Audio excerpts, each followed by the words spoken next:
नमस्कार दोस्तों, एक बार फिर से स्वागत है आपका हमारे इस चैनल में, जहाँ के मैं एक्सपर्ट खबरें वाले हैं Indian police force web series को 1 से लेकर 4 तक के एपिसोड की वीडियो जो है मैंने अपने चैनल पर अपलोड कर दी है। बाकी के एपिसोड बचे हैं, आज हम उन्हीं को एक्सप्लेन करेंगे। तो वीडियो को शुरू करते हैं।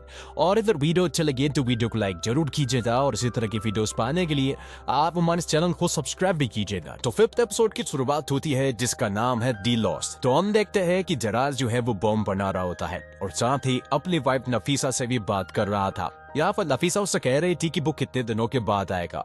तो यहाँ पर जलार उससे कहता है कि सिर्फ कुछ ही दिनों की बात है और जैसे ही ये काम खत्म होगा तो हम तुरंत ही ईरान चले जाएंगे। और जलार नफीसा को ये भी बताता है कि उसके अब्बू भी मेरे साथ है और मेरे काम में हाथ बढ़ा रहे हैं। तो जलार ने सारे बॉम्ब बना लिए थे और सारी प्लानिंग भी कर ली थी कि इन्हें कहाँ पर ब्लास्ट करना है। जिसके बाद जलार जो है वो अपने छोटे भाई सिक्कू से मिलता है और कहता है कि काम खत्म हो जाने के बाद मैं तुम्हें स्टेशन पर मिलूंगा और अब 6 बजे तक मैं स्टेशन तक नहीं पहुंचा तो तुम मेरा रास्ता मत देखना और चले जाना। जिसके बाद जलार अपने बैग में बॉम्ब भर कर यहाँ से निकल जाता है। वही दूसरी तरफ हम देखते हैं कि गोल्डी ने लोगों की सिर्फ और सिर्फ पैसों की हेल्प की थी और वो पैसे भी पूरी तरह से नकली हैं। नकली नोटों के बारे में तब पता चलता है जब ये पैसे बैंक पहुंचते हैं और ये पैसे दरअसल में हार्डवेयर शॉप से आए हुए थे। वहीं सफीर जो है वो एक कैफे वाले बंदे से मिलता है और इस कैफे पर 2 बंदे आए हुए थे जो कि जरार के ही लड़के थे। वो आदमी यहाँ पर कबीर से कहता है कि अगर वो फिर से आएंगे तो मैं तुम्हें जरूर बताऊंगा। अब एक हार्डवेयर शॉप पर सीसीटीवी कैमरा नहीं था,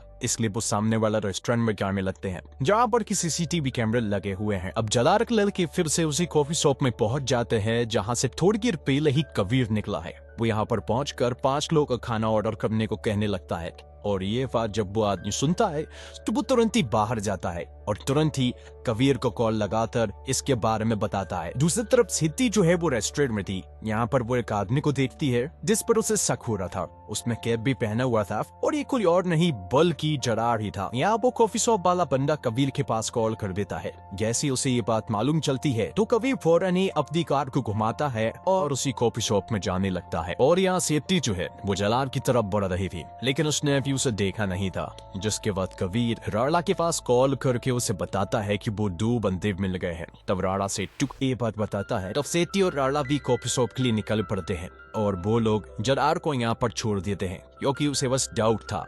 जिसके बाद जरार यहाँ पर जो बैग लेकर आया था उस बैग उसी रेस्टोरेंट में छोड़कर यहाँ से चला जाता है। दूसरी तरफ सिक्कू भी इस बैग को ठिकाने लगा रहा था लेकिन ये पब्लिक प्लेस था और यहीं पर कुछ पुलिस वाले भी थे जो कि सिक्कू को देख लेते हैं और उन्हें सिक्कू पर डाउट होने लगता है। इसलिए वो लोग सिक्कू को पकड़ लेते हैं और उन्हें मालूम चलता है कि ये तो सिक्कू है। यहाँ सेट्टी और राणा जैसे उस रेस्टोरेंट से निकलते हैं और थोड़े आगे जाते हैं तो ये अचानक से उस रेस्टोरेंट में एक बहुत बड़ा ब्लास्ट होता है। ये देखकर सेट्टी पूरी तरह से हैरान रह गई थी और तभी उसके पास से कॉल आता है और मालूम चलता है कि सिक्कू जो है वो पकड़ा गया है। तब वो लोग तुरंत ही सिक्कू के पास जाने लगते हैं और यहाँ पर कबीर जो है वो उन 2 बंदों के पास पहुंच गया था लेकिन बाहर ही शहीद खड़ा हुआ था। वो यहाँ पर कबीर के ऊपर गोली चला देता है लेकिन कबीर भी डिफेंड करता है और बदले में शहीद के ऊपर ही गोली चला देता है जिस वजह से वो यहीं पर मारा जाता है। अब वो दोनों बंदे ये देखकर यहाँ से भागने की कोशिश करते हैं। वो काफी दूर तक भागते हैं लेकिन कबीर उन्हें आगे जाकर पकड़ लेता है और अरेस्ट कर लेता है। यहाँ सेट्टी और राणा सिक्कू के पास पहुंचते हैं जिसे कुछ पुलिस वाले ने अरेस्ट कर रखा था और वो बैग भी यहीं पर रखा हुआ था। लेकिन मौका देखते ही सिक्कू यहाँ से भाग निकलता है और पुलिस उसका पीछा करने लगती है। राणा उस बैग को उठाता है। उसे मालूम है कि इसमें बॉम्ब है इसलिए वो उसे समुद्र की तरफ ले जाता है और दूर फेंक देता है जिससे कि ब्लास्ट तो उड़ाता है लेकिन इसमें कोई भी मारा नहीं जाता है। अब यह सिक्कू बेदरफ भागा जा रहा था। वो आजू बाजू भी नहीं देख रहा था जिस वजह से एक कार एक्सीडेंट में उसकी यहीं पर मौत हो जाती है। दूसरी तरफ जरार ने सिक्कू को 6 बजे का टाइम दिया था। जरार ने सिक्कू से बोला था कि 6 बजे तक अगर वो ना पहुंचे तो यहाँ से वो निकल जाए, जबकि सिक्कू ही स्टेशन नहीं पहुंचा। यहाँ जरार ने सिक्कू का काफी देर तक इंतजार किया लेकिन वो यहाँ पर नहीं पहुंचा। आखिर में उनाइटा जरार के पास आती है और वो उसे सिक्कू के बारे में बताती है कि सिक्कू अब नहीं रहा। ये सुनने के बाद जरार यहाँ पर बहुत रोता है। अब कबीर ने जिन दोनों बंदों को अरेस्ट किया था जो कि जरार के लड़के हैं वो यहाँ पर कबीर को बताते हैं कि वो तो सईद भाई के पास काम मांगने के लिए गए थे गैराज में, लेकिन उन्होंने तो किसी और काम में ही लगा दिया और वो उनका एड्रेस भी बता देता है जो कि दिल्ली में था। यहाँ पर वो सईद की वाइफ को उठा लेते हैं और उससे पूछताछ करने लगते हैं। वही यहाँ पर हम मोइन को देखते हैं जिसके पीछे एक बंदा आता है। वो बंदा बंदा कौन है ये हमें नहीं पता चल पाया, क्योंकि उसका चेहरा में ही बताया था। हवादे सीन शिफ्ट होता है कानपुर में, तो यहाँ पर हम अंसारी नाम के एक आदमी को देख पाते हैं। वो जब ये न्यूज देखता है कि शूट आउट में टेररिस्ट सिक्कू मारा गया, तो वो तुरंत ही पुलिस के पास कॉल करता है और वो उन्हें बताता है कि दरअसल में सिक्कू जो है वो उसका बेटा है। और फिर कहानी जो है वो 15 साल पीछे शिफ्ट हो जाती है, जहाँ पर कि हम देखते हैं जरा सिक्कू और उसके चाचा नसीर जो है वो थिएटर में पिक्चर देखने के लिए आए थे, लेकिन तभी अचानक से यहाँ पर दंगे होने लगते हैं।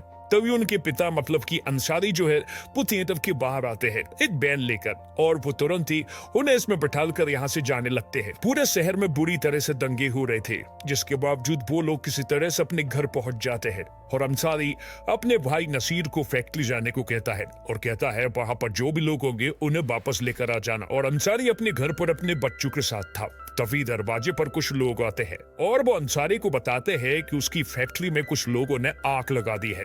और जब वो वहां जाकर देखते हैं तो जलास देखता है कि इस फैक्ट्री में आग लगा दी गई है और उसके चाचा भी इसी फैक्ट्री में जलकर मारे गए हैं, जिस वजह से अंसारी को बहुत दुख होता है और वो इससे मूव ऑन नहीं कर पा रहे थे। और अपने पिता को इस तरह से दुखी देखकर जरार को बिल्कुल भी अच्छा नहीं लग रहा था कि आखिर उनके साथ ऐसा कैसे हो सकता है। अब जरार जो है वो रफीक नाम के आदमी के पास जाने लगता है और रफीक जरार को अच्छी अच्छी बातें सिखाता, और रफीक जरार से ये भी कह रहा था कि उसने उसके चाचा नसीर को भी अच्छी अच्छी बातें सिखाई है। मतलब कि यहाँ पर रफीक जो है वो जरार का ब्रेन वॉश कर रहा था और उसे पूरी तरह से इंडिया की तरफ भड़का रहा था। अब सीन प्रेजेंट में आता है जहाँ पर कि सिक्कू के माता पिता यहाँ पर पहुंच चुके थे।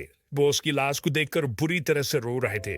यहाँ पर कभी उनसे कहता है कि फॉर्मेलिटी होने के बाद आप इस लाश को लेकर जा सकते हैं, लेकिन सिक्कू की मां उनसे कहती है कि इस लाश पर ले जाने की कोई भी जरूरत नहीं है, क्योंकि ये लोग तो हमारे लिए पहले ही मर चुके थे। बस लाश का आज मालूम चला है। ये लोग देश के गद्दार हैं और ये अगर देश के गद्दार है तो ये हमारे भी दुश्मन हुए। दूसरी तरफ नफीसा की मां मतलब की जरार की सासू मां उन्हें बता देती है कि वो लोग दरभंगा में रहते हैं। और इसी के साथ एपिसोड 5 यहीं पर खत्म होता है। अब एपिसोड 6 की शुरुआत होती है जिसका नाम है दी ट्रूथ। हम देखते हैं कि कबीर जो है वो दरभंगा पहुंच चुका था और वो नफीसा से भी मिल चुका था। वो उससे कह रहा था कि तुम्हारा पति एक टेररिस्ट है और उसका नाम जरार है, लेकिन नफीसा उनसे कहती है कि तुम्हें कोई गलतफहमी हुई है। उसके पति का नाम हैदर है और वो चेन्नई अपने परफ्यूम के बिजनेस के लिए गए हैं, लेकिन वो तो मानने को तैयार ही नहीं थी। इसलिए कबीर जो है वो नफीसा की बात उसकी माँ से करवाता है और अब उसे मालूम चलता है कि उसके पिता भी शूट आउट में मारे गए हैं। ये सुनने के बाद अब कहीं ना कहीं नफीसा को थोड़ा यकीन तो हो गया था, लेकिन तभी अचानक से उसे चक्कर आ जाता है और वो बेहोश हो जाती है। अब अगले सीन में हम देखते हैं सलामत नाम के एक लड़की को जो कि बॉर्डर क्रॉस करवाने का काम करता है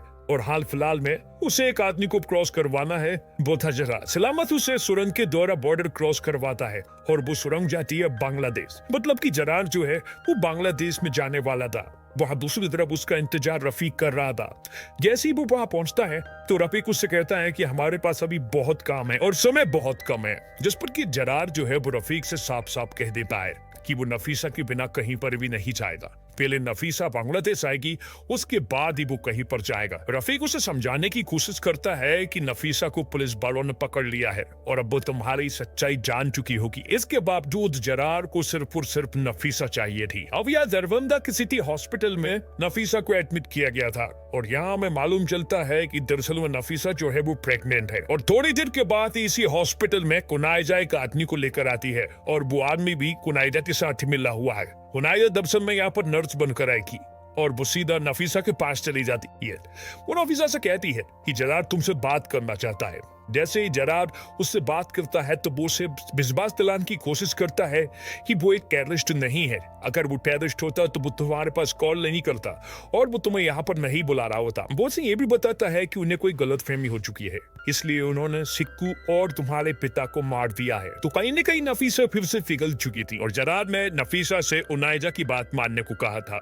उनाइजा उससे कहती है कि बाहर ही रेड कलर की एक कार खड़ी है, उसमें हमारा बंदा है, बस हमें वहां तक पहुंचना है। वहां तक पहुंचने के बाद हमें डायरेक्ट स्टेशन जाना है और वहां से ढाका में जरार तुम्हारा इंतजार कर रहा होगा। तो उनाइजा नफीसा को बुरखे में लेकर यहाँ से जाने लगती है, लेकिन तभी कुछ पुलिस वालों की नजर उन पर पड़ जाती है और वो उनकी तरफ आगे बढ़ने लगते हैं। लेकिन तभी उनाइजा का आदमी जो व्हीलचेयर पर था वो खड़ा हो जाता है और वो यहाँ पर पुलिस वालों को ऊपर फायरिंग करना शुरू कर देता है। बदले में उनाइजा भी पुलिस वालों के ऊपर फायरिंग कर रही थी लेकिन तभी यहाँ पर सेती हीरोइन की तरह आती है और वो नायजा को जान से मार देती है और नफीसा यहाँ पर एक रूम में छिप चुकी थी। लेकिन जब वो न्यूज देखती है कि जरार के पिता भी सिक्कू और जरार को एक टेररिस्ट ही मानते हैं, ये देखने के बाद तो नफीसा तुरंत ही कबीर के सामने आ जाती है और वो ने सब कुछ बता देती है कि मुझे जरार जो है वो ढाका बुला रहा है और ढाका में स्टेशन पर वो मेरा इंतजार करेगा। नफीसा कहती है कि जाने अनजाने में उसने बहुत कुछ कर दिया है, वो सब कुछ कर सकती है लेकिन जाने अनजाने में वो अपने देश से गद्दारी कभी भी नहीं कर सकती है, इसलिए वो चाहती है कि वो ढाका जाकर जरार को पकड़ ले। जिसके वक्त कबीर ये सारी बातें सेठी को बताता है, लेकिन ये केस तो बाहर ही होता जा रहा था क्योंकि अपने देश में कुछ भी कर सकते हैं लेकिन बांग्लादेश में जाकर जरार को पकड़ना यह बहुत बड़ी बात थी। इसलिए सबसे पहले वो रो के हेडक्वार्टर में फोन करते हैं जहां पर की श्रीनिवास कॉल उठाते हैं तो सेठी उन्हें सारी न्यूज देती है, लेकिन होम मिनिस्ट्री से अभी भी परमिशन लेना बाकी थी, इसलिए दरभंगा से एयर स्ट्रिप के द्वारा उन सभी को दिल्ली लाया जाता है। लेकिन बीच बीच में रफीक और जरार भी यहाँ पर नफीसा और उसके आदमी के पास कॉल कर रहे थे, जिस आदमी को पुलिस वालों ने पकड़ लिया था। यहाँ पर पोस्ट झूठ कहलवाते हैं कि वो कुछ घंटे में ही ढाका स्टेशन पहुंच जाएंगे। पहले तो सभी को फ्लाइट के द्वारा दिल्ली लाया जाता है। मेरी जराब ने सारी प्लानिंग कर ली थी बांग्लादेश से भागने की, उसने नकली पासपोर्ट भी बना लिए थे अपने और नफीसा के। यहाँ से वो डायरेक्ट ईरान भागने वाले थे। तो फाइनली सभी लोग दिल्ली आ चुके थे, लेकिन अभी भी बार बार जरार जो है वो कॉल लगाया जा रहा था और उसे डाउट ना हो इसलिए वो लोग नफीसा की बात जरार से करवा देते हैं। अब होम मिनिस्ट्री में ये लोग परमिशन नहीं लेने जाते हैं, जहाँ पर कि सब कुछ समझाने के बाद मिनिस्टर जो है उनसे कहते हैं कि अगर वहां पर कुछ भी हुआ तो हमारी कोई भी जवाबदारी नहीं होगी, क्योंकि अगर उधर पर कुछ भी उल्टा सीधा हुआ तो मुझे बहुत सारे लोगों को जवाब देना होगा। पर वंसल सर हमें बताते हैं कि बांग्लादेश में एक हमारा एसेट भी है जो कि हमारा साथ देगा। तो वंसल सर उनसे कहते हैं कि जैसे तुम लोग ढाका एयरपोर्ट पहुंचोगे वहां पर तुम्हें हमारा एसेट मिल जाएगा। वो एसेट दरअसल में कोई और नहीं बल्कि जगताप सर होता है, जो कि रॉ के एजेंट है और वो विक्रम और शेखी के बैचमेट थे और वो फिलहाल ढाका में ही है और वही उनके एसेट भी। और इसी के साथ एपिसोड 6 यहीं पर खत्म होता है। एपिसोड 7 की शुरुआत होती है जिसका नाम है होम कमिंग। तो हम देखते हैं कि ढाका के लिए ट्रेन निकल चुकी थी और वह नफीसा ने जरार को बता दिया था कि वो ढाका के लिए निकल चुके हैं। तो वहीं यहाँ पर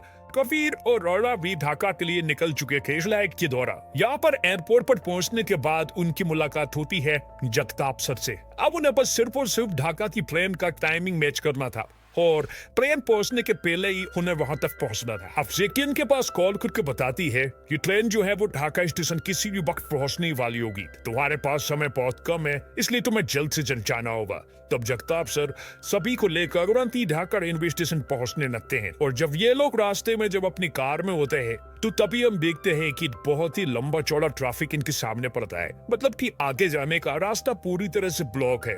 वही दूसरी तरफ हम जरार को देखते हैं जो कि ढाका रेलवे स्टेशन पहुंच चुका था और ट्रेन भी यहाँ पर आ चुकी थी। तो जरार जो है वो नफीसा को सारे डब्बों में चेक करने लगता है, लेकिन नफीसा अभी तक उसे नहीं दिखी थी। बहुत देर तक ढूंढने के बाद उनकी नजर पड़ जाती है एक ऐसे इंसान पर कि उनकी आंखें फटी रह जाती है और वो आदमी कोई और नहीं बल्कि कबीर था। और जब तक वो राला भी यहीं पर मौजूद थे और उन्होंने जरार को घेर लिया था, तभी यहाँ पर उनके बीच में शूट आउट होना शुरू होता है। दोनों एक दूसरे के ऊपर बुरी तरह से फायरिंग कर रहे थे और इन गोलियों को सुनने के बाद पूरे ढाका रेलवे स्टेशन पर भगदड़ मच चुकी थी। तभी रफीक के पास एक कॉल आता है और उसे मालूम चलता है कि नफीसा रेलवे स्टेशन पर नहीं आई है, उसे तो पुलिस वालों ने पकड़ लिया है। तब रफीक ये बात बताने के लिए तुरंत ही जरार के पास जाता है कि नफीसा स्टेशन नहीं आई है, उसे तो पुलिस वालों ने पकड़ लिया है। अच्छा ये नहीं होगा कि तुम यहाँ से भाग जाओ। तो मौका देखकर जरार यहाँ से भागने लगता है और तभी बांग्लादेश की आर्मी भी यहाँ पर आ जाती है और रफीक जो है वो यहीं पर फंस जाता है। वह जरार से भागने की कोशिश करता है तो कभी भी उसकी पीछे पीछे चल पड़ता है, लेकिन जरार के पास कार थी इसलिए वो यहाँ से भाग पड़ता है। लेकिन पीछे से कबीर भी एक कार लेकर आता है और वो उसे बुरी तरह से टक्कर मार देता है और अब उसने जरार को भी पकड़ लिया था। यहाँ पर उन दोनों के बीच में बहुत भयंकर लड़ाई होती है, लेकिन आखिर में जीत होती है कबीर की। कबीर तो यहाँ पर उसे जान से ही मारने वाला था, लेकिन उसे जगताप और राणा ने रोक लिया था। वो उसे पकड़कर अपने साथ खींच लेते हैं। वही बांग्लादेश मिनिस्ट्री में ये सारी खबर पहुंच चुकी थी कि इंडिया के कुछ सोल्जर्स जो की रेजिस्ट्रेशन पर धूम मचा रहे हैं और वो किसी जरार नाम के टेररिस्ट को पकड़ने के लिए आए हैं। तो बांग्लादेश मिनिस्ट्री को ऐसा लगता है कि शायद जरार को उनके कुछ खुफिया रहस्य मालूम हो गए, इसलिए वो लोग यहाँ पर पकड़ने के लिए आए हैं। इसलिए अब वो चाहते हैं कि वो इंडिया के उन सोल्जर्स को भी पकड़े और जरार को भी। अब आगे हम देखते हैं कि ये सभी लोग रॉ के सेफ हाउस पहुंचते हैं, जहां पर किसी निवास के द्वारा कॉल करके बताया जाता है कि बांग्लादेश की आर्मी जो है कभी भी सेफ हाउस पहुंचती होगी, इसलिए उन्हें जल्द से जल्द यहाँ से निकलना होगा। लेकिन उससे पहले जरार जो है वो कबीर से बात करता है और कहता है कि तुम भी एक मुसलमान हो, तो आखिर तुम हमारे साथ क्यों नहीं हो? कबीर कहता है कि तुझमें और मुझ में बहुत फर्क है और अल्लाह सिर्फ तेरे बाप का नहीं है, वो सबका है। बस जो समय करना है कि हमें किस रास्ते पर जाना है। थोड़ी देर के बाद यहाँ पर जफ्ता अफसर आ जाते हैं और वो तुरंत ही यहाँ से निकलने को कहते हैं, क्योंकि बांग्लादेश आर्मी किसी भी वक्त यहाँ पर पहुंचने वाली होगी। और कहते ही वो यहाँ पर पहुंच जाते हैं। तो जफ्ता अफसर ने श्रीनिवास सर से बात कर ली थी कि वो लोग बॉर्डर के द्वारा यहाँ से निकलेंगे और बीएसएफ के इंडियन आर्मी जो है वो गेट नंबर 5 से उन्हें थोड़ी देर की दरवाजा खोल देगी और उन्हें यहाँ से निकाल देगी। तो इंडिया और बांग्लादेश बॉर्डर की गेट नंबर 5 पर जब वो पहुंचते हैं तो यहाँ पर सोल्जर्स जो है वो गेट खोल देते हैं और मौका मिलते नहीं जगता अपनी कार को लेकर उस तरफ कर देता है। मतलब कि अब वो लोग इंडिया की सीमा में आ चुके थे, मतलब कि बांग्लादेश आर्मी अब कुछ भी नहीं कर सकती है। वहां बेस कैंप में उनसे मिलने के लिए सेफ्टी आती है और उन्हें बधाई देती है कि उन्होंने बहुत ही बहादुरी के साथ काम किया। जिसके बाद वो सभी लोग जरार के पास जाते हैं क्योंकि वो आखिरी बार जरार की बात नफीसा से करवाना चाहते थे। यहाँ पर जरार नफीसा से बात करता है और वो कहता है कि मुझे माफ कर देना, लेकिन नफीसा कहती है कि मैं तुम्हें कभी भी माफ नहीं कर सकती हूँ। तुम मेरे फीलिंग्स के साथ खेले कोई दिक्कत नहीं है, लेकिन तुम मेरे देश के गद्दार हो और इसके लिए मैं तुम्हें कभी भी माफ नहीं कर पाऊंगी। ये सुनने के बाद तो जरार को बहुत बुरा लगता है और अब वो बहुत ज्यादा रोता है। यहाँ से बाहर आने के बाद कबीर यहाँ पर सेती और जगताप अफसर से कहता है कि ये शुरुआत है, क्योंकि जरार और सिक्कू तो बस प्यादे हैं, असली चाल तो कुल और ही चल रहा है। इतना कहने के बाद ही यहाँ पर जगताप अफसर के पास एक कॉल आता है और उन्हें मालूम चलता है कि शफीक जो है वो काठमांडू में छिपकर बैठा हुआ है। मतलब कि आगे की स्टोरी अभी भी बाकी है, जिसका अनाउंसमेंट में जल्द सुनने को मिल सकता है। और इसी के साथ एपिसोड 7 भी यहीं पर खत्म होता है और ये वेब सीरीज भी यहीं पर खत्म होती है। अगले सीजन का आपको कितना इंतजार है कमेंट बॉक्स में जरूर बताइएगा। तो वीडियो यहीं पर खत्म होती है। उम्मीद करता हूँ दोस्तों आपको वीडियो पसंद आई होगी। वीडियो पसंद आई हो तो वीडियो को लाइक जरूर कीजिएगा और इसी तरह की वीडियोस पाने के लिए आप हमारे चैनल को सब्सक्राइब भी कीजिएगा, ताकि आपको इसी तरह के लेटेस्ट और फ्रेश कंटेंट मिलते रहे। मिलते हैं और कमाल की वीडियो के साथ, तब तक के लिए आप हमारे चैनल के साथ बने रहिए। धन्यवाद। जय हिंद, जय भारत, जय श्री राम।